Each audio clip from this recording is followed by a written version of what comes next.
Que le nom du Seigneur soit béni. Je vous salue, bien-aimés, dans le beau et puissant nom de Jésus-Christ, notre Seigneur et notre Sauveur. C'est une grâce pour nous d'être dans la maison de notre Père en cette fin d'année. C'est vrai que minuit n'a pas encore sonné, mais nous sommes en train d'aller vers la fin de l'année. Et c'est une grâce pour nous d'être comptés du nombre des vivants et de pouvoir nous tenir dans la maison de notre Dieu. Je crois que David l'a exprimé ainsi dans les psaumes. C'était pour lui une joie de se retrouver en présence de son Dieu. Il a même dit qu'une heure dans ses paradis vaut mieux que 1000 ailleurs. C'est donc une joie pour nous de nous retrouver dans la maison de notre Dieu, à lui chanter des cantiques en signe de reconnaissance pour tout ce qu'il a fait pour nous, pour tout ce qu'il continuera de faire pour nous. Et aussi, au travers de ces cantiques, nous sommes fortifiés, parce que les cantiques aussi font du bien à nos cœurs, nous exhortent et nous rappellent les promesses de notre Dieu. Que le nom du Seigneur soit béni. J'aimerais que nous chantions un cantique. Je voudrais que le groupe musical, le frère, s'approche, le frère chante Arthur. Il va nous conduire dans ce chant. J'étais éloigné de ta parole et tu m'as donné le message de l'heure. Comment ne pourrais-je, vous voyez, te louer pour tout ce que tu as fait pour moi.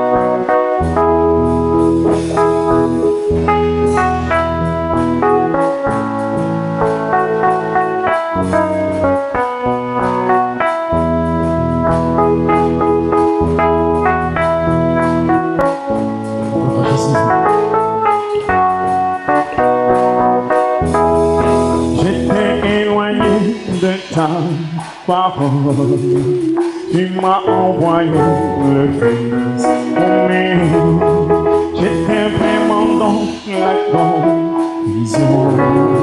Tu m'as donné le message de l'amour. Comment ne pourrais-je te louer pour tout ce que tu as fait pour moi? Tu as toujours été mon secours. Chaque fois que les miens pleurent, comment ne pourrais-je te louer pour tout ce que tu as fait pour moi? Tu as toujours été mon secours. Chaque fois que les miens pleurent, j'étais dans le monde aveuglé. Tu m'as donné la lumière du soir. Je vivais dans l'ombre de la mort. Tu m'as montré le chemin de vie. Comment ne pourrais-je te louer pour tout ce que tu as fait pour moi? Tu as toujours été mon secours. Chaque fois que comment ne pourrais-je te louer pour tout ce que tu as fait pour moi? Tu as toujours été mon secours. Chaque fois que l'ennemi me combat, l'ennemi m'attaque, tu me défends. L'ennemi me tente, tu me soutiens. Je suis dans la peine, tu me consoles. Dans la maladie, tu me guéris. Comment ne pourrais-je te louer pour tout ce que tu as fait pour moi? Tu as toujours été mon secours. Chaque fois que l'ennemi me combat,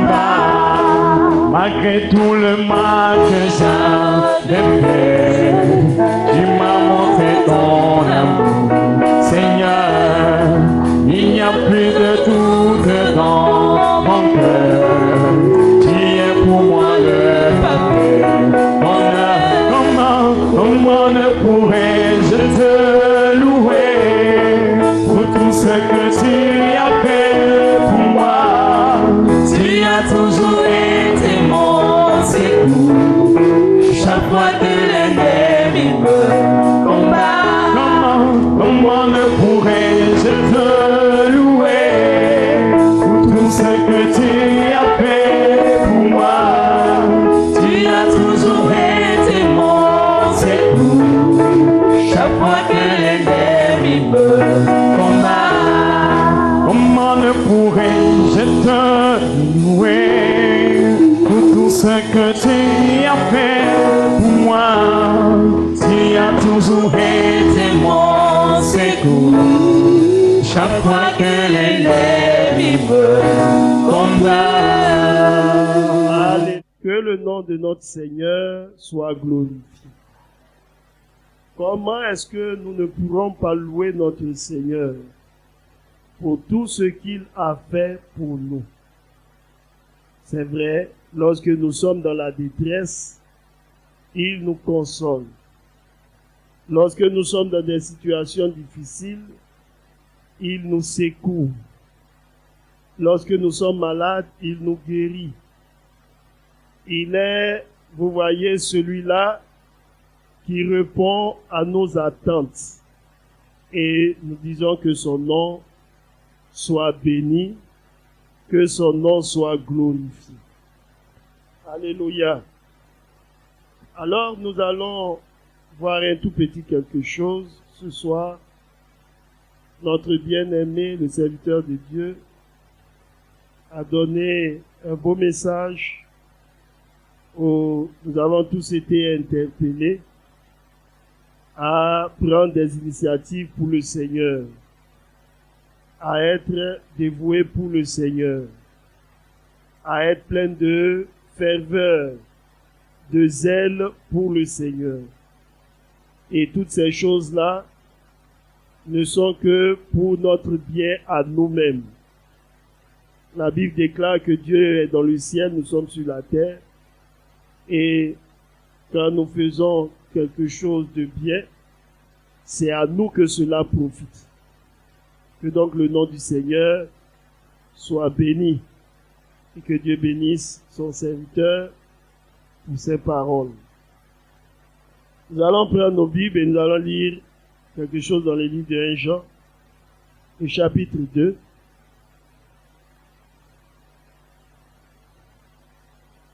Le verset 18.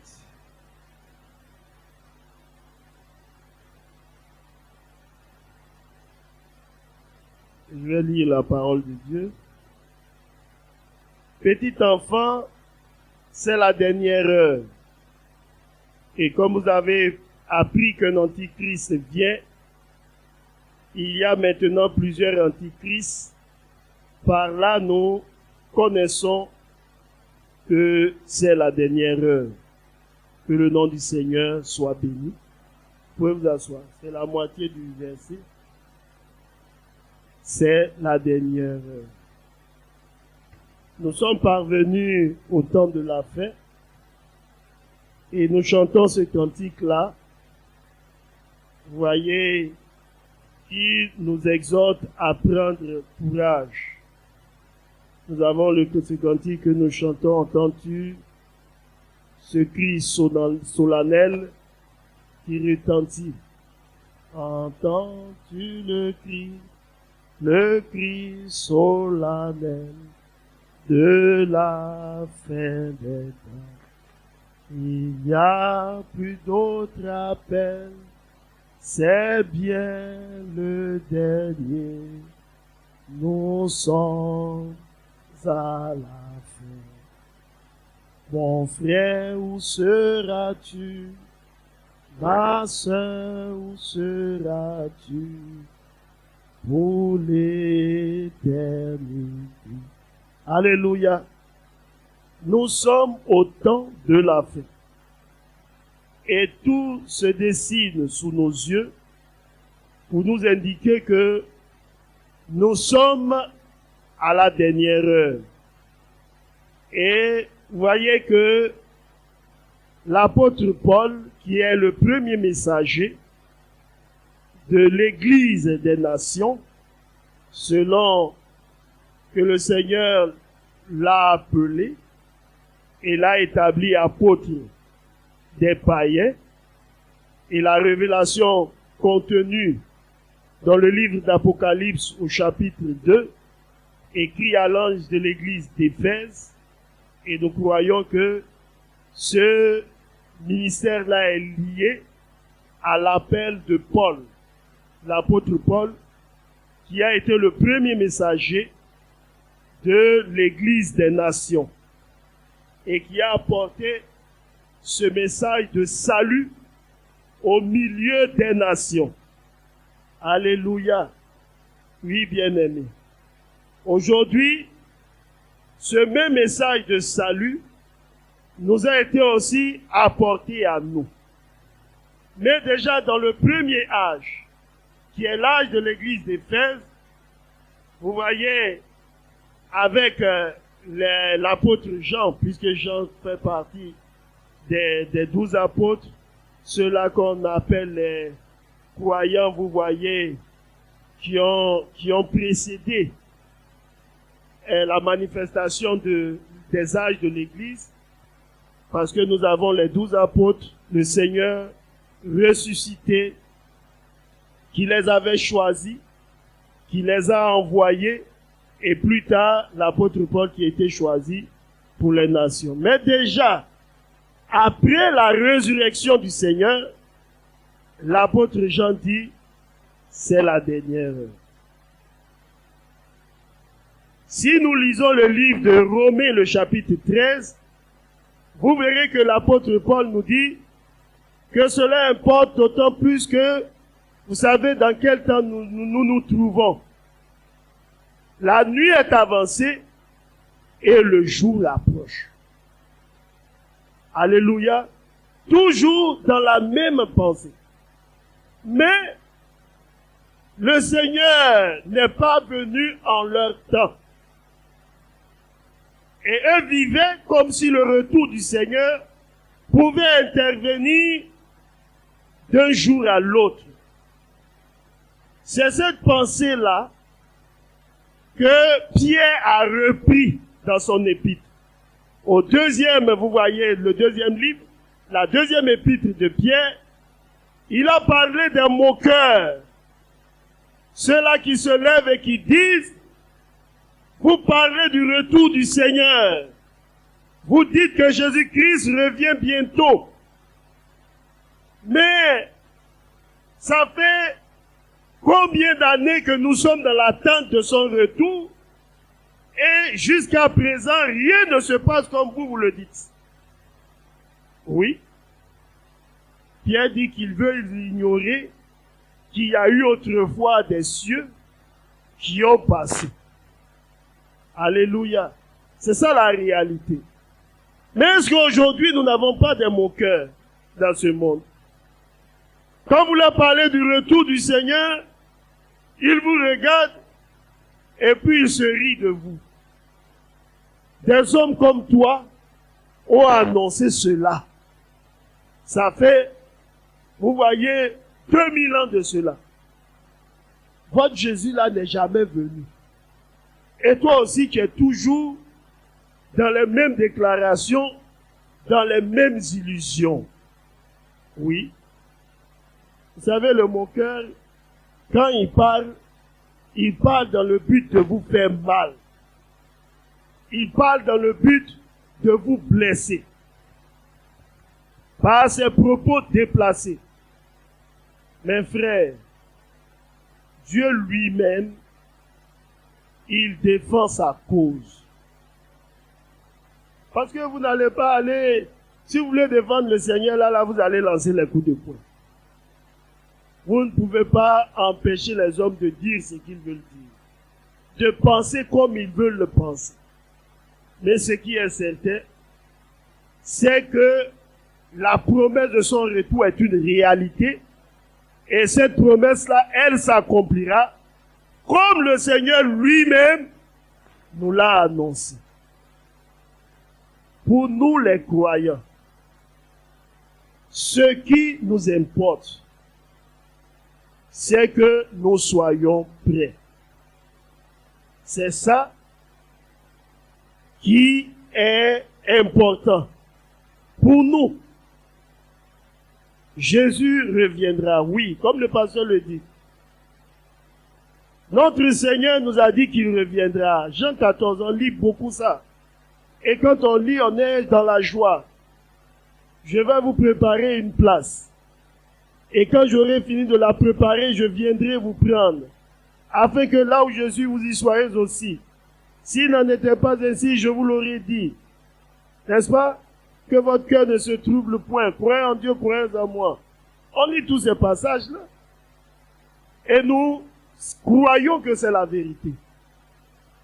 Et bien aimé, il y a eu des milliers, pour ne pas dire des millions, peut-être même des milliards de chrétiens qui ont lu ces mêmes paroles que comme nous lisons.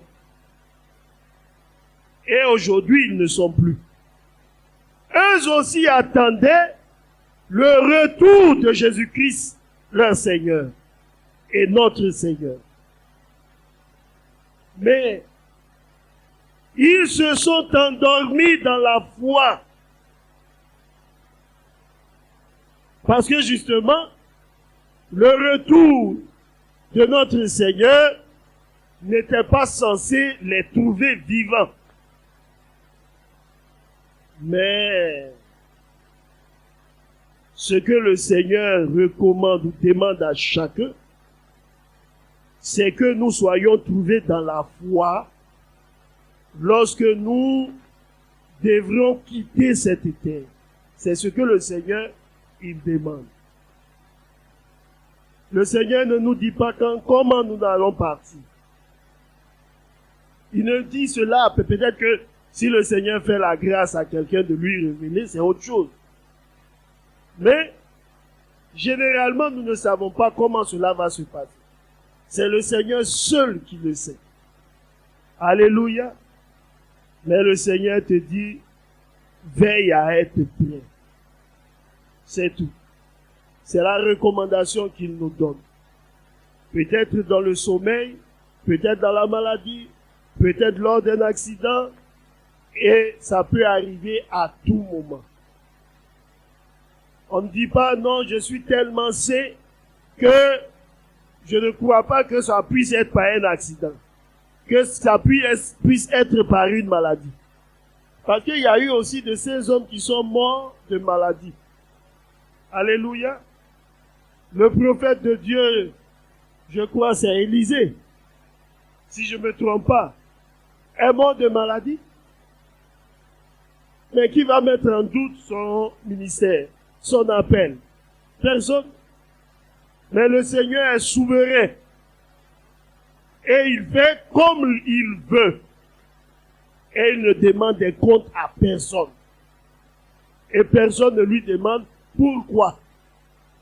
Il fait ce qu'il veut. Alléluia. Alors nous aussi nous sommes parvenus au temps de la fin.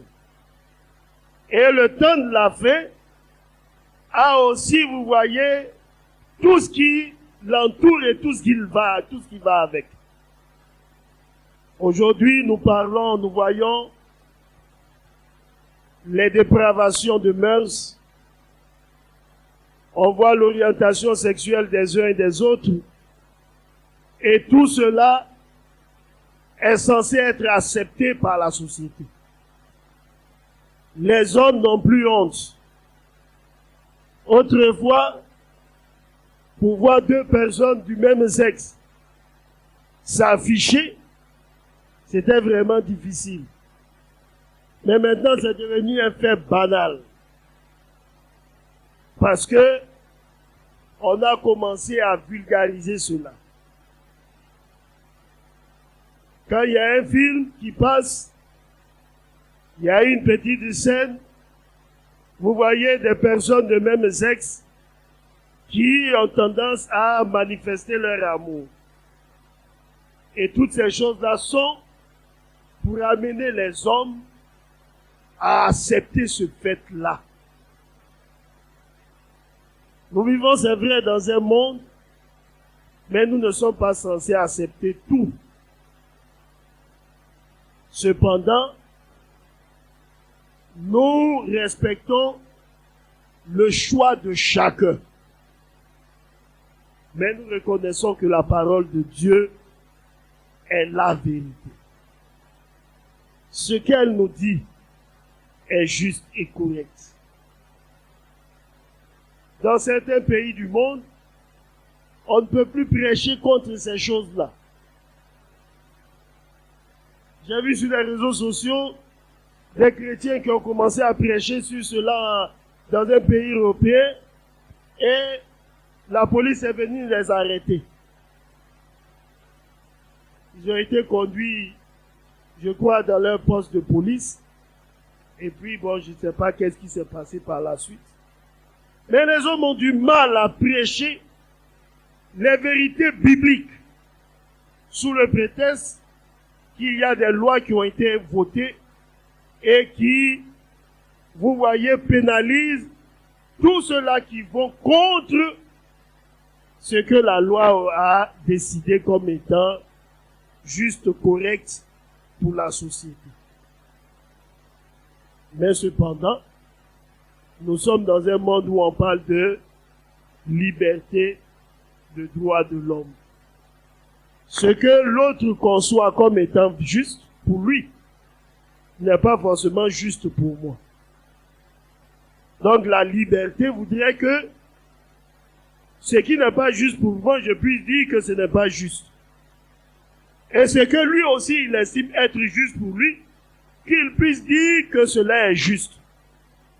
Mais qu'on ne puisse pas empêcher les hommes de dire ce qu'ils pensent être juste et correct. Alléluia. Mais il n'y a rien d'étonnant à cela.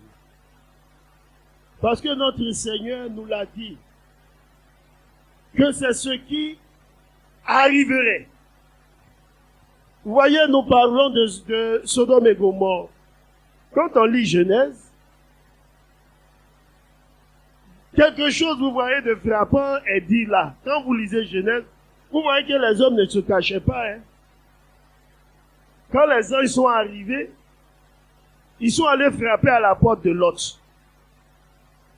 Quand Lot est sorti, il dit, Lot, on sait qu'il y a 2 hommes là qui sont chez toi. Fais-les sortir pour que nous puissions les connaître. Un langage cru, sans détour. C'est même pas pour maquiller. Ils ont dit ce qu'ils voulaient là. Ils l'ont dit à l'autre. Fais-les sortir pour que nous puissions les connaître. L'autre dit, mais j'ai 2 filles. Ceux-là, ce sont mes étrangers. Ne leur faites pas de mal. J'ai 2 filles. Je vais vous les donner. Ce que vous voulez faire, vous allez le faire.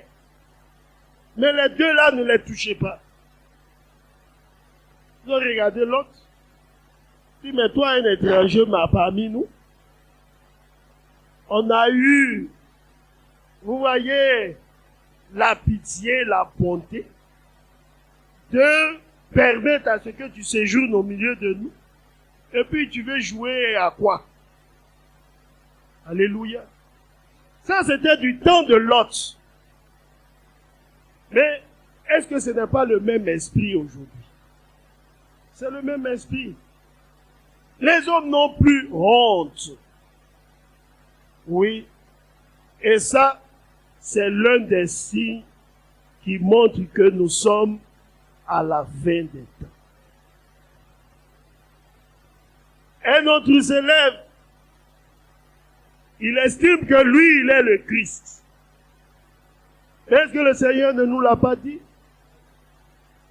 Le Seigneur nous l'a dit. Afin que nous ne soyons pas surpris. C'est pourquoi les croyants là, ce ne sont pas des personnes qui sont surpris, mais plutôt ce sont des personnes qui sont avisées. Notre Seigneur a pris le soin de nous prévenir. Quand on prévient quelqu'un, il n'est pas surpris de ce qui vient par la suite. Parce qu'il est averti. Alléluia. On te dit non, le chemin là, ça passe ici. et ça dévie de l'autre côté là-bas. Toi, tu sais cela. Mais quand le véhicule prend, vous voyez, l'itinéraire et qu'il va son chemin, tu n'es pas surpris parce que tu es averti. Mais celui-là qui n'est pas averti, c'est celui-là qui est surpris. À chaque mouvement, il marque son étonnement parce qu'il n'est pas averti. Mais nous les croyants, de la fin des temps, Dieu a pris le soin de nous avertir au moyen de sa parole. Pour que nous ne soyons pas dans la confusion. Et pour que chaque enfant de Dieu puisse savoir comment se conduire.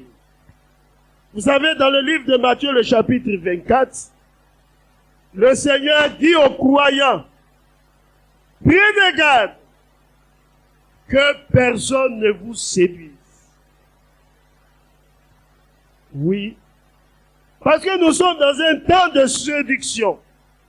Et la séduction là, elle n'est pas seulement dirigée vers l'autre. Ce n'est pas seulement dirigé vers l'extérieur.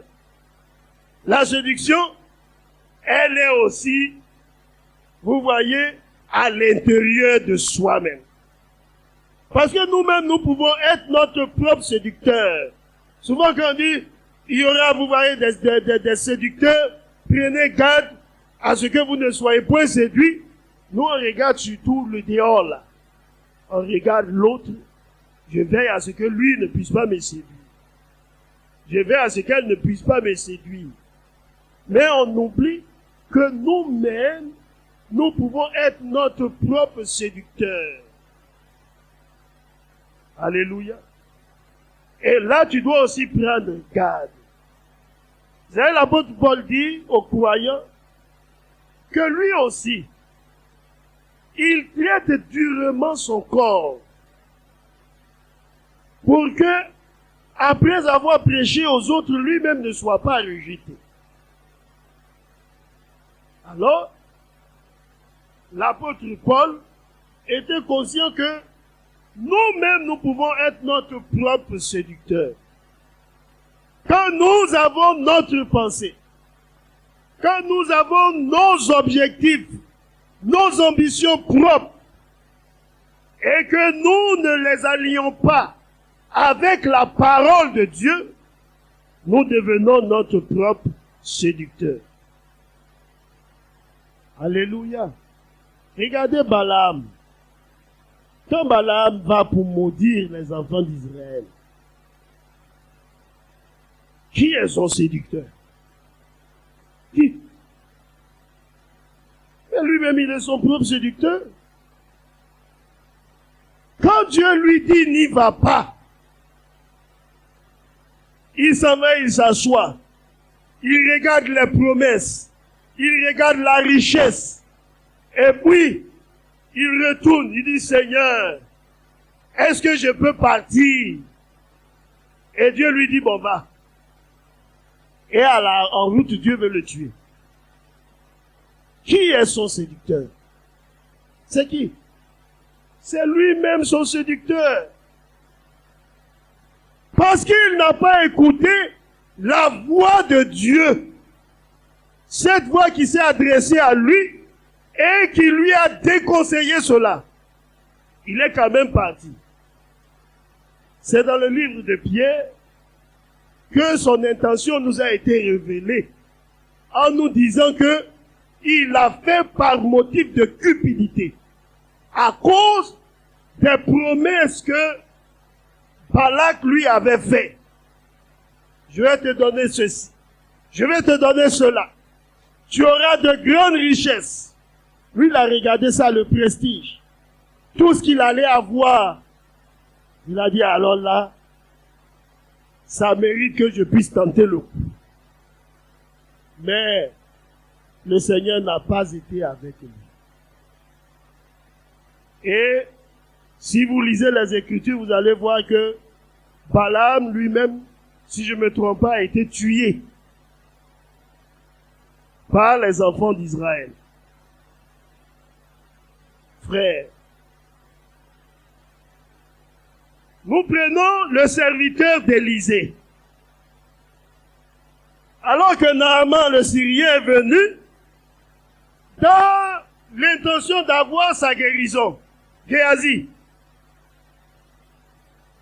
Élisée dit non, je ne prends aucun de tes dons. Tu es venu, tu as eu ta guérison, tu retournes. Je ne veux rien prendre de toi. Il s'est assis. Il a pensé, réfléchi. Et il a dit, mais ce Syrien-là est venu avec des biens. Mon maître dit qu'il ne prend pas. Dans sa pensée à lui, c'est que même si lui n'en a pas besoin, lui, son serviteur, qui est Géasi, il en a besoin. Il a aussi des problèmes. Il a des besoins. Il a des charges. Si lui ne veut pas, il peut au moins lui demander, Géasi, est-ce que tu en as besoin? Mais lui, il a parlé comme ça, en disant il ne veut pas. Géasi s'est assis, il voit que, c'est la richesse qui est venue vers eux qui retourne. Et puis, il s'est levé, il est allé derrière Naaman. Naaman a stoppé. Mais tu veux quoi? Et il dit c'est son maître qui l'envoie. Et puis Naaman lui a donné ce qu'il voulait. Il est revenu. Frère, la lèpre s'est attachée à lui et à sa maison. Qui est son séducteur? C'est qui? C'est lui-même. On ne va pas dire non, c'est le frère qui est à côté, c'est la sœur qui est à côté, c'est lui-même, son propre séducteur. Donc vous voyez que nous-mêmes là, nous pouvons être notre propre séducteur. C'est pourquoi quand on dit prenez garde là, faut pas regarder seulement l'extérieur. Faut te regarder aussi toi-même. Prends garde. Alors nous prenons garde aux actes que nous posons. Nous prenons garde dans la relation fraternelle. Nous prenons garde. Vous savez, quand le croyant marche, l'apôtre Paul nous a parlé de l'amour. Il dit, mais quand nous marchons là, si toi qui as la connaissance, tu es en train de manger la viande sacrifiée aux idoles, s'il y a quelqu'un qui te dit, cette viande-là, elle est sacrifiée aux idoles, on dit, toi qui as la connaissance, ne mange pas. Pas parce que tu considères l'idole, mais à cause de celui-là qui te l'a dit. Autrement dit, tu serais un scandale pour sa foi. Et Paul dit, tu ne marches pas dans l'amour. Quand on marche aussi, on tient compte de ceux-là qui sont tout autour de nous pour ne pas être des pieds d'achoppement pour eux. Alléluia. C'est cela. Alors, Paul dit l'idole n'est rien. Parce que nous reconnaissons qu'il y a un seul Dieu. Mais celui-là qui te met en garde, il ne conçoit pas que toi, tu puisses le manger. Paul dit, mais toi qui as la connaissance, si tu ne tiens pas compte de lui, son avis, tu ne marches pas dans l'amour. Mais tu peux dire, non, moi, je sais que je ne pêche pas. Oui, tu ne pêches pas. Mais si ton acte là peut l'éloigner de Dieu, alors tu n'auras pas fait œuvre utile. Alléluia. À cause de lui, Paul dit ne le fais pas. Pas parce que c'est moelle, mais parce que ça peut le scandaliser. On prend garde dans notre marche. On fait attention. Parce que quand on parle de prendre garde, c'est aussi faire attention. On fait attention à tous ceux qui sont tout autour de nous. On fait attention à notre frère, à notre sœur. On veille à ce que nous ne puissions pas blesser nos frères et nos sœurs. Que nous ayons des sentiments purs envers nos frères et envers nos sœurs. Alléluia. Nous prenons garde. Nous faisons ainsi attention. La nuit est avancée. Et le jour là, il approche. Frère, ce n'est pas un jour de 24 heures. Mais ce jour-là nous indique la venue proche de notre Seigneur. Il est là à la porte. Et il reviendra. Quelque part, la Bible nous dit, si la prophétie tarde, attends-la. Attends-la. Parce qu'elle s'accomplira, et elle s'accomplira certainement. C'est ce que Habakkuk nous dit. Alléluia. Alors, frère, quand nous marchons, nous devons tenir compte de notre âge. Et nous savons que nous sommes dans l'âge de l'amour fraternel. Au premier âge, c'était la foi. L'âge d'Éphèse. Après de la foi, on est passé à la vertu. Alléluia. Et ainsi de suite, la connaissance. On est passé à la tempérance, à la patience, à la piété. Et aujourd'hui, nous sommes dans l'âge de l'amour fraternel. Alléluia. Vous avez dans le livre de Matthieu 24, la Bible nous dit, parce que l'iniquité se serait accrue, dans notre version on dit la charité, l'amour d'un plus grand nombre se refroidirait. Mes frères, est-ce que Apocalypse 3, 14, qui décrit l'âge de l'église de Laodicée, parce que tu n'es ni froid ni bouillant, je te vomirai de ma bouche la tièdeur. Alléluia. L'amour fraternel.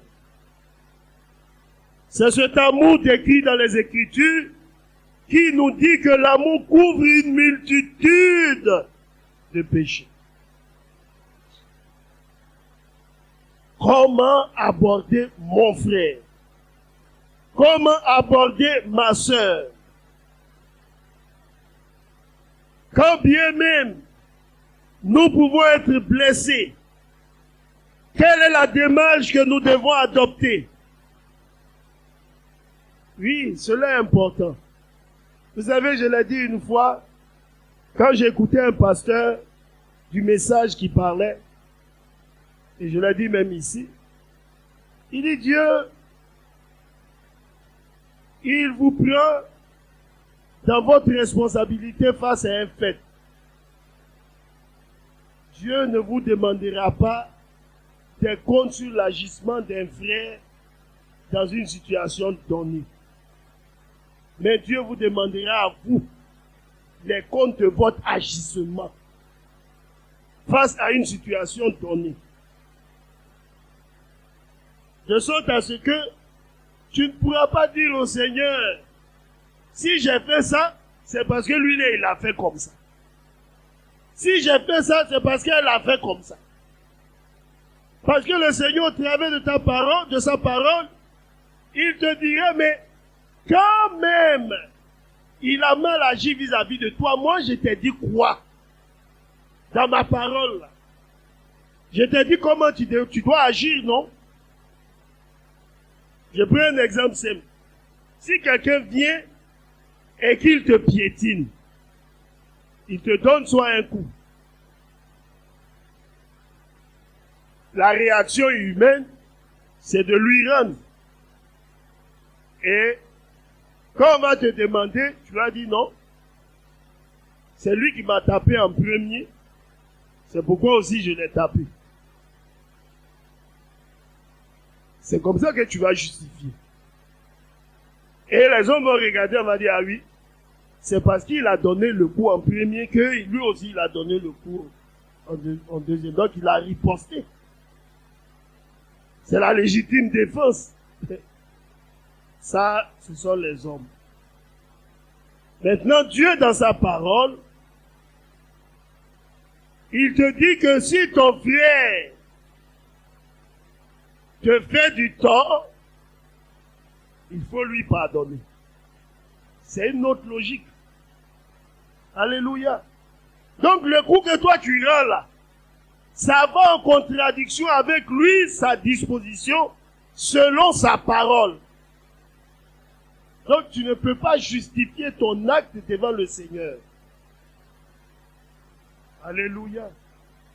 Oui, bien-aimé. Et ça, c'était face à une situation difficile. Parce qu'on a jugé que l'église qu'il a bâtie, pour ne pas dire le temple qu'il a bâti, se trouve sur un passage d'eau. Et qu'on doit démolir le temple. Et les fidèles ont commencé à réagir et à parler.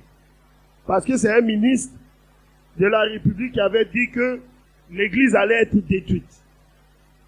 Et lui, il a dit non, de ne pas se conduire ainsi. Et que il puisse remettre cela au Seigneur et puis avancer. Alléluia. Oui, bien-aimé. Dans toutes les situations, le Seigneur nous donne sa parole. Il réglemente notre, vous voyez, communion fraternelle. Frère, aucun frère n'est l'ennemi de son frère. Ça, nous devons le comprendre comme ça. Je ne serai pas ton ennemi. Tu ne seras pas non plus mon ennemi. Nous sommes frères et sœurs, rachetés par le sang de Jésus-Christ.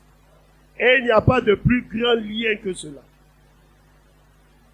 Vous savez, le frère Lifoko a chanté une chanson où il a parlé de un homme et une femme sont entrés dans une chambre. Et ça, cette chanson qu'il a chantée là, c'est l'un des témoignages, si je ne me trompe pas, du frère Branham. C'est un couple qui avait décidé de se séparer.